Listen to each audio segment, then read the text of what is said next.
కూడా ఈరోజు దేవుని వాగ్దానం 91:15 చిత్తము. అతడు నాకు మొరపెట్టగా నేను అతనికి ఉత్తరం ఇచ్చేదను, శ్రమలో నేను అతనికి తోడై ఉండేదను, అతన్ని విడిపించి అతన్ని గొప్ప చేశాను. దేవుడి పక్కన దీవించిన కాక ఇది మీకోసమే రిసీవ్ చేసుకుని దేవుడు మీతో మాట్లాడుతున్నాడు. ఈరోజు మీరు ఎలాంటి సమస్యలు, ఇరుకులు, ఇబ్బందులు, కష్టంలో, బాధలు ఉన్నారు, దేవుని వాటి నుంచి విడిపించి మీకు సహాయం చేయబోతున్నాను, మిమ్మల్ని గొప్ప చేయబోతున్నాను. అది ఎలాంటి సమస్యలైనా సరే, ఎలాంటి శ్రమ అయినా సరే దేవుడు వాటి నుంచి మీరు విడిపించబోతున్నాడు. కళ్ళు మూసుకొని ప్రార్థన చేస్తాను.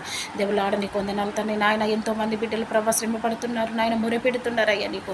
అయ్యా బిడ్డలకు ఇల్లు లేని వారికి ఇల్లు సహాయం చేయి, పిల్లలు లేని వారికి పిల్లలను సహాయం చేయి ప్రభా తండ్రి. నాయన గర్భఫలంలోకి ఎంతోమంది ఏడుస్తున్నారు, నీ కృప చూపి సహాయం చేయండి ప్రభా. నాయన నీ కొందనాలు స్తోత్రంలో తన పేదరికం దరిద్రతలో ఉన్న వారికి నాయన నీ కృప చూపమని అడుగుతున్నాను. ధనవంతులుగా చేయండి ప్రభా. అయ్యా నీ కొందనాలు స్తోత్రంలో తన విడిపోయిన కుటుంబాలను కట్టండి ప్రభా. నీకు స్తోత్రంలో అయ్యా పేదరికంలోని ప్రతి బిడ్డను దీవించి బ్లెస్ చేయమని అడుగుతున్నాను తండ్రి.